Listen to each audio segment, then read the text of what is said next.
Shadowheart. Hello and welcome back to Let's Play Baldur's Gate 3 with Theodore Remington. And where his girlfriend turned out to be this thing. The Emperor. I thought that was like, when I said like a surprise to be sure earlier. I felt it was too genuine, but here we go. It's the Emperor. There is nothing further I can do for you right now. Consider using my gift. No! Yeah, he wants us to turn us into more of an illithid. And to that I say, no way, Jose, Emperor man.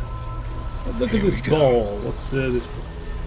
The orb hums with cerebral magic, permeable, but impenetrable.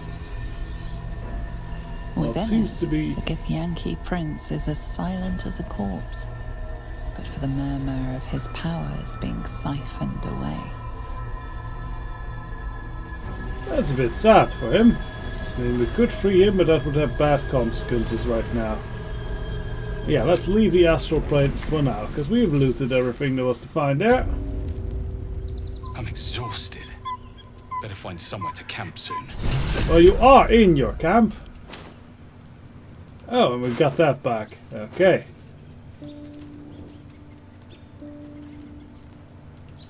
Beam, beam. Now the camp is littered with dead bodies. Great. Apparently I am overburdened. Yeah.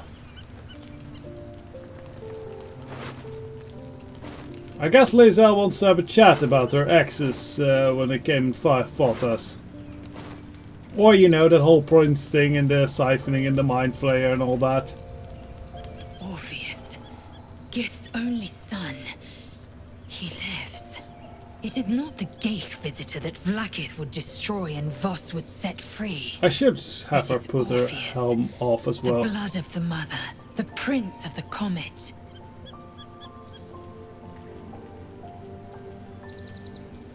Tell me a bit more. Who is this blood of the mother? Who is he exactly? Listen close. The Emperor spoke only in half We kind of truths. already read this, For you to know the tale of Orpheus, you must know the tale of Gith and of Vlaakith. Long ago, when we rose up against our Geich slavers, Mother Gith made for the Hells to secure an alliance with the Archdevil Tiamat. Tiamat gifted the Githyanki our red dragons. Gith remained in the Hells, and Tiamat's envoy proclaimed Vlaakith our ruler. The first Vlaakith of many. It is Vlaakith 157 whom my people now call Queen. Like, this is not the whole thing with Orpheus. That is not the first Vlaakith. There's been a bunch, and I think this is the first one that kind of is become a lich and has been ruling for a long time now. You wonder though, if they stay on the astral and they're ageless, why do they need such a thing? Why do they even die unless they're killed? Curious. 157? That's a lot of Vlaakiths. Yes. Our current queen has claimed undeath and reigned for 1,000 years. But it was the first whom Orpheus tried to slay. Orpheus is Gith's only son. He led his mother's own honor guard in a coup against Vlaakith I. It was Kithrak Voss himself who slayed the prince in vicious battle. Or so the Varshas teach us. Yet the Prince of the Comet's been with us, subdued by that repugnant illithid. Should Orpheus go free, he would tear Vlaakith's empire to pieces and build new glory from the scraps. Okay, is that cool? I guess that's sort of cool.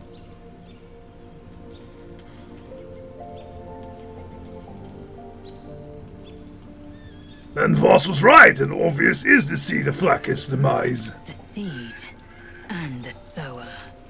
Every word Voss spoke, he spoke true. Orpheus is the living proof of the Queen's lies, and the living weapon that conquered our Geich slavers.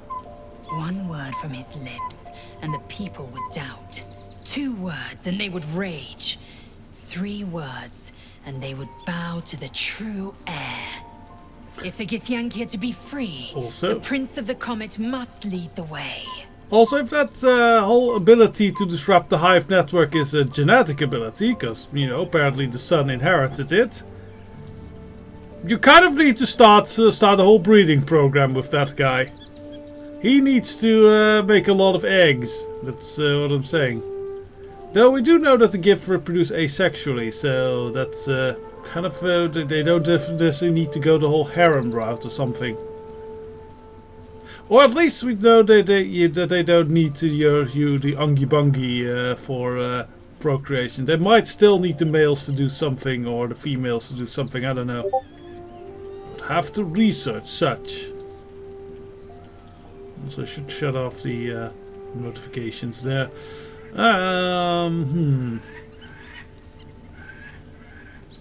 Yeah, we're not discussing this at all. Well, we can actually. Let's actually bring it up at least. It also promises to break us beyond repair.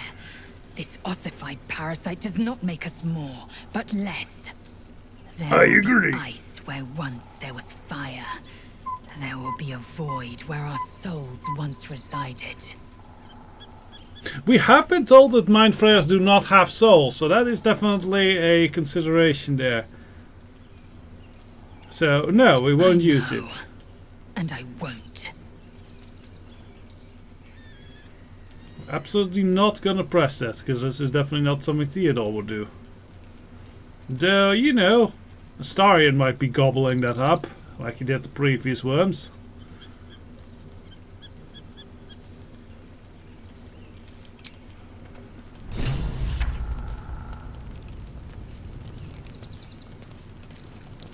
So, are there any other people that want to talk? Gale looks like he wants to have a chat, because he is being highlighted on the map, and that usually means they want to have a chat. Sounds like a handy GPS sort of system. Some people are not in their tents either, that's interesting. Maybe increased security or something.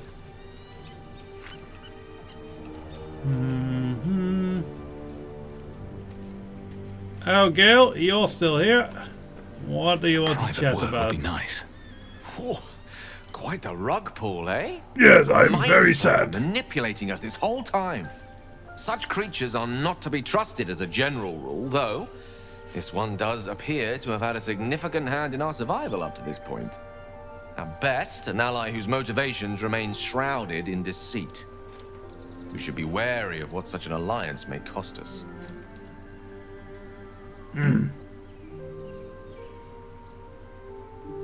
What do you think about this other tadpole thing? I can only imagine what I could do were I to adopt the biology of a mind flayer. You've not taken this power for yourself. So I can only wonder, why offer it to me?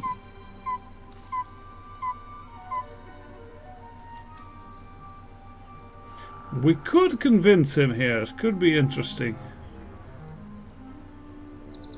But I don't think, because the whole soul thing, that's sort of a critical matter. For, you know, when you're a priest, souls are kind of like an important thing. You're kind of like a soul recruiter in a way, if we just think of it very crudely.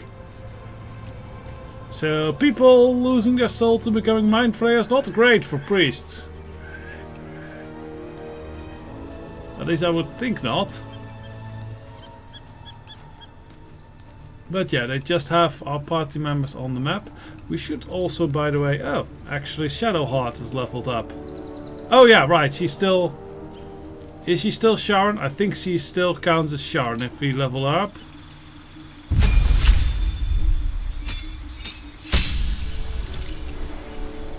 No, still counts as Sharon. We're not leveling her up just yet. So, alright, let's just rest up.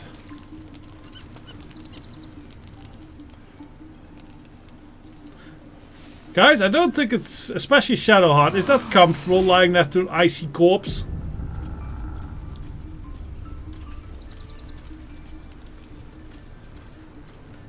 Okay, so most of the party seems to have returned, and Shadowheart wants to have a word. So, there's been a mind flayer inside the artifact, or astral prison, Also her hair the has whole time changed. we've had it. Sounds like utter madness, even though I've seen it with my own eyes. The more I learn, the less I understand just why I was sent to retrieve that thing. But it matters little now. I do not serve Shah anymore, nor the Mother Superior. We serve The ourselves! prism is no longer my mission. Saving my parents is. But I digress. Did you want something? Kind of want to ask about the hair. But I think if we talk with Be her again... honest. Yeah, here we go. What do you think of the new look? If I am honest, I don't really like it. If she was more blonded, that's fine, but I don't like the silver hair color. Sorry, it makes her just look old.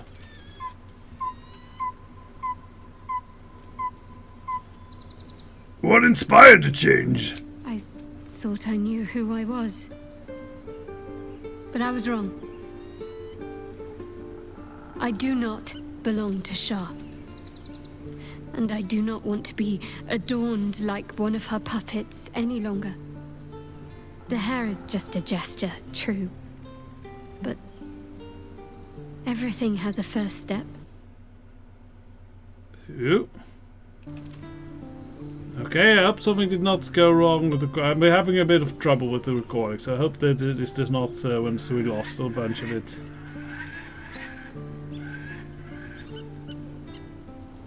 If it helps you move past and put the past behind you, then I'm all for it. I'm glad. Though, I don't think I'm quite done with the past yet. Not until I've been to Baldur's Gate.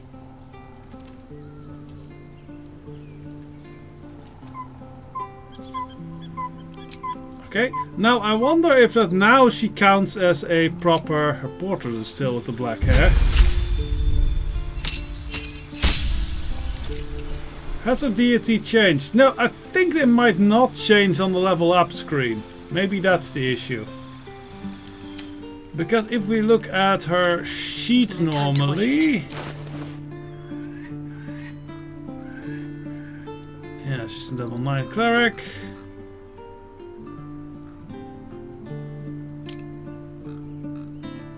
And then look at her... Yeah, over here she has changed her goddess to Selune, so I think maybe we should go off that, because otherwise she doesn't seem to have Shar in there at all anymore.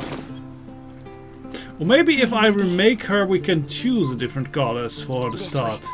We can try that out. We just have to find Withers though. Thump, thump, thump. And then we should also change her outfit a bit, because this is still, you know, just this Shar and stuff. I think Withers is in this decrepit barn. Yeah, there he is. Hello, Withers. No harm in a little conversation. Thou walkest alone. On all these harsh nights, thou hast sought no company.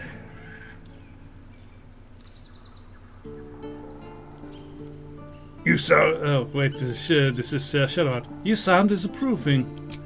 Love is no domain of mine, but it is often cited as the purpose of mortal life. Wherefore turnst thou from it?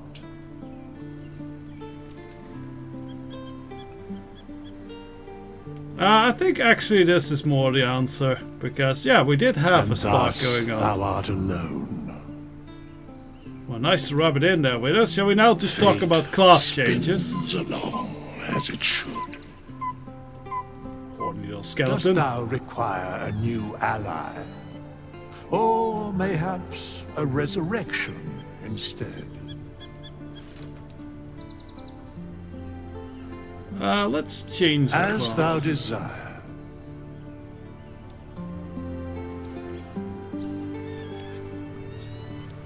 Yeah, we cannot change the deity here though. So I guess it'll just say Shar on here, but she's actually a Selûnite. Because yes, I think we should change the class from a trickery domain to a light domain. which, you know, makes much more sense for Selune. So yeah, we will start leveling her up in that. While we're at it, let's actually look at her stats, because they are not super great. She really doesn't need that. Why does she even have a +1 on strength? That doesn't help her at all. She's much better off with better constitution. That's fine, that's fine. 17 wisdom from charisma. Also, yeah, for the rest of it, this is fine. This is much more logical roundup of stats, really. Though there isn't really one thing that gives like 1 point in 1 point in wisdom, and there are things that are 1 point in strength. Does actually the light domain cleric give heavy armor proficiency? Because I think she might want that. Though we already have many heavy armor, so maybe sticking with medium armor is actually better.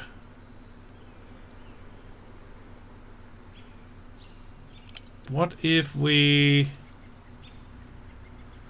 actually go and put this up, put that to 16.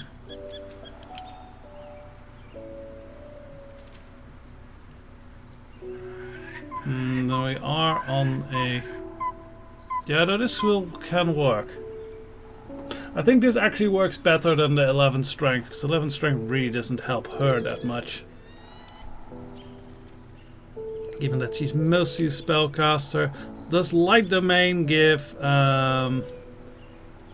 because I know like war domain gives like yeah, it gives like proficiencies. I don't think light domain does. No, but she does get like big fireball spells and the like. Honestly, we might actually be maybe focus on I'm half thinking maybe we should go with wizard. Put a few levels in wizard. She's gonna be a real dumb wizard. Alright, so funny thing. I decided on a nice build for a light domain cleric. Going like, yeah, modifying her intelligence a bit and putting 2-level wizard in so she could like scribe wizard levels and would have the ability to cast like spells, area of effect spells without damaging the environment, and light gets like fireball and stuff. So alright, cool build, like throwing fireballs around and casting spells and all that fun stuff. Then I did some reading up on the lore, and apparently, according to the lore, Selune does not have the light domain. You would think as a goddess of moonlight and stuff, and counter to Sharon, goddess of darkness, she would have the light domain, but she does not. She actually has, normally she has Twilight as a domain, but that's not a choice in the game, unfortunately. So we're stuck with Knowledge, which Theodore already has, so I don't feel like we should go Knowledge as well. And the other is Life.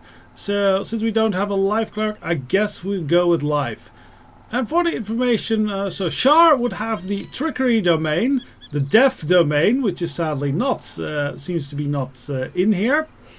And some sources kind of say she also has the Knowledge domain because of her whole business with secrets and stuff. But that is not so much confirmed that I have found. I've only confirmed like, yeah, for Shar, Trickery and Death. Shame that Death is not an option. Anyways, for now, yes, we'll go with the Light domain, which throws the build around of a lot, because that means she'll automatically get the proficiency in heavy armor. Meaning, yes, strength becomes a lot more important for that one. So we're gonna, yeah, stick with a fair bit of strength. Dexterity is no longer so much needed, as we don't have a really bonus on it. Wisdom stays good. Honestly, these stats are pretty okay. All I will do though is... maybe we'll just go for pure. I've like thought of a lot of different builds, but honestly, I think just a pure build. We might throw some levels of Paladin in. I am tempted, because then in case of emergency we can just turn those spell slots into smites. which is not a bad idea. But then we do have to switch around some things. So wisdom, yeah, we cannot go above 17, so that's kind of the limit we are stuck with. We can just take one and level these up. We can take one level D up. Then put 2 in here with the feet, and put 1 in here for weapon. Also, that sounds actually pretty decent, build-wise. Yeah, I think we'll actually keep it like this. This actually seems like fine. Will I change history? I think I'll change history to persuasion, which honestly makes more sense. She's more convincing, and with memory loss, you figure she wouldn't have that much, you know, do about the history and stuff. And her intelligence is not good, even with the base build, her intelligence 8, so yeah, we just go with this, and then give her 2 levels of paladin. So we're finally built, will be 10 levels of life cleric. I'm ready. So yeah, life domain, and our goddess is Cleric of Selune. Yeah. And if we level her up, is she labeled as a proper Cleric of Selune now? No, keep saying Shar. I guess that can be changed in here. Oh well, we'll just know it's actually Selune. Right, I'll just level this up, and then we can get back to things. Alright, so leveled and improved Shadowheart as much as we can. Yes, so we've gone, for the moment, full life domain cleric. Giving her a stat of 16 in strength, well actually 15 in strength, 15 of 13 in constitution, and 17 in wisdom. First feat we took armor mastery. Where is it? Heavy armor mastery, which should make her, yeah, in heavy armor more defensive, resisting of damage, which also gave her the strength +1, because yeah, she might actually start hitting people with a weapon in this build. And then secondly, I've gone with yeah, divided stat build of 1 constitution, 1 wisdom on the second feat. Now she should be quite good at healing. I've given her what equipment we can. We still had the dwarven split mail. That stat-wise it should work very well for her, so I put her on that. Does look hideous though. Looks, I don't like the look of that really, but it's very good otherwise. Remove the Sharn helm for just a generic helm for the moment. Probably get a better helm sometime soon, and yeah, we'll definitely keep the Hellrider's Pride and everything. Also, I gave her her shield, which gives bonuses to attack spells. I gave to Gale because for him attacking with spells much more important, and gave her the extra spell slot shield of Devotion, which is very appropriate. So now we're good. We still have this Selunid Spear of Night, which is quite a good spear. However, I am thinking, because as a level 10 cleric, she has one special ability. Let's see where it exactly is. It's under standard actions. Let's have a look. So yeah, she can just use her devotion to heal 1. But there is another ability of a level 10 cleric. I am looking into lots of spells, as you might see. Oh yeah, here. Divine Intervention. It can only be casted once during the entire adventure. But you can call upon your deity for a moment of your greatest deed. Once they interfere, your deity will never do so again in this matter. There's an option here where we can ask for so golden generosity. Gives you potions and camp supply. Worthless. We already have too much of that. Divine Intervention. Sunder the Heretical. Big damage spell. Pretty cool. But I don't know. We have spells to do that. Divine Intervention, Opulent Revival. good, but we hope we never have to use that. But this one, Divine Intervention, arm thine servant. Call upon the deity to give you a legendary weapon, Fortune Fire of the Holy Bond. That is actually worth it, because let's do that. Now we get the Devotee's Mace. And if we pull it up, here it is. Devotee's Mace. Yeah, it is a mace, pretty good. It is a +3 mace, same as our spear. It does radiant damage, very nice. And it has Healing Essence Aura, which we can examine. Healing Essence Aura. Emulate a soothing aura. Your nearby allies gain 1 to 6 at the start of a turn and it lasts for 10 turns. It can be done once a day as a bonus action. So basically you have an aura of, what's it called? What's next? Aura of Healing Word. Which, you know, as a healer is going to be very important to her. So yes, I feel this is maybe a much better weapon for her. So Shadowheart, new look is all set. As I said, we're a little bit of rack scramble equipment. At least things have stayed interesting. But that'll get done once we get to the city. Hopefully we can do some solid shopping there, because we're also overcumbered with a lot of stuff. Also, I've seen what Halsin is carrying about, so we really need to do something. Karlach wants to speak though. Gods. A mind flayer's been getting their tentacles all over our dreams this whole time. I'm really not sure about putting any trust at all in this thing. It's already shown itself a liar. I've got my eyes on the Emperor, and Karlach doesn't blink. Except when she does. Pretty sure she might have little lizard-looking eyes, but she doesn't have wags lizard his eyes. tail, a small bag clenched between his teeth. Can I have that? Doggy? Doggy, can I have? Yay!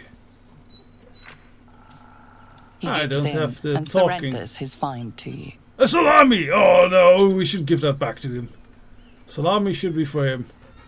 How did that salami Scratches fit into the tongue bag? lolls out happily, his tail wagging even faster. Yeah, good dog. I also really hope we can maybe decide on the different sort of armor that we're wearing. Like, yes, the critical immunity is hard to give up, but I mean, there are better armors. Honestly, I am still tempted by that dwarven armor, because it's better AC and it does give that nice constitution modifier. It should give us more hit points. But we will see. Yeah, I think I already rebuilt Jaheira as is. So, yes, I think that's about what we can do. I'll check how much time we still have, and else I'll say goodbye. And if not, we will proceed to wander to the city and unburden ourselves a little bit. So, maybe back in a moment. Or else, good day.